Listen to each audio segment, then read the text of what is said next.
Time now for Inside Out as we're joined by our SNY Mets reporter Steve Gelbs. And Steve, George Steinbrenner once said, I'm going to stick to building ships and let my baseball people run the team. From what you heard from Steve Cohen on Tuesday and what you're starting to learn about Steve Cohen, how involved do you think he will be with the day-to-day operations of the Mets?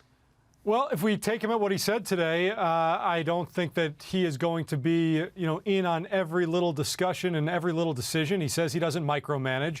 He talked about his day job, his job at .72, running .72, which clearly is his main source of income.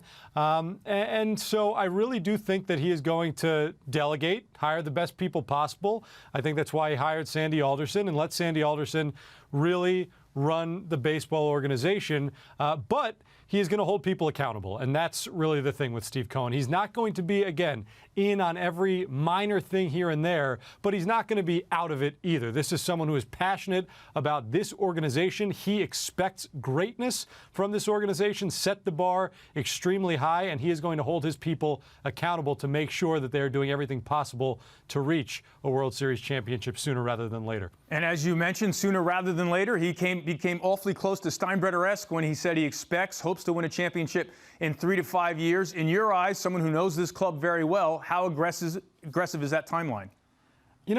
I don't think it's that aggressive, to be honest with you. And I know Sandy Alderson, made some jokes about that.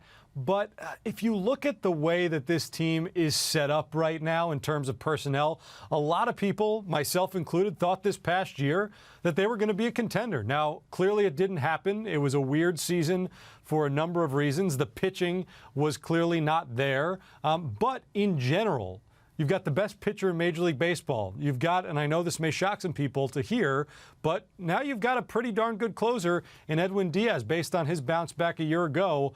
And you've got a really dynamic position player lineup.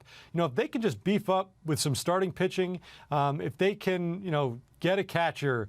I don't think beef up the back end of the bullpen a little bit. I don't think this team is that far away, even to compete this year, especially, again, not just considering the talent base that they already have, but the position in the market. You've got 29 teams that lost money last year, owners that are going to be cutting costs, players that are going to flood the market that normally wouldn't because of non-tenders and people being waived. And I think that Steve Cohen's going to come in here ready to spend some money, and the Mets can take advantage of that unique market this season. Spending money means finding the gourmet section, as Sandy Alderson joked. He has to find it before he can shop in it. You've been around Sandy Alderson for years. How will his approach be different now that he's shopping in the gourmet section?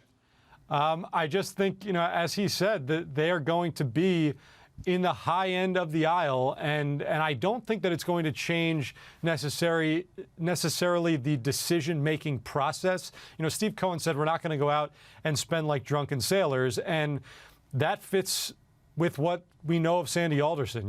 Whatever resources he has, it doesn't mean he's going to go out there and make decisions that have no basis behind them. I think that this is a team that's going to locate needs. They're going to set prices that they feel they'll be willing to pay, and if that person is available at the price that they think that they are worth, then they'll make a play. They won't be out on any player that would fill a need, but I don't think they're just going to go out there and spend wildly just because now these resources are about as big as anyone in sports, if not bigger than anyone in sports. Well, it's certainly going to be an exciting offseason for the Mets and their fans. Steve Gelbs, thanks for joining us here on Geico Sports Night.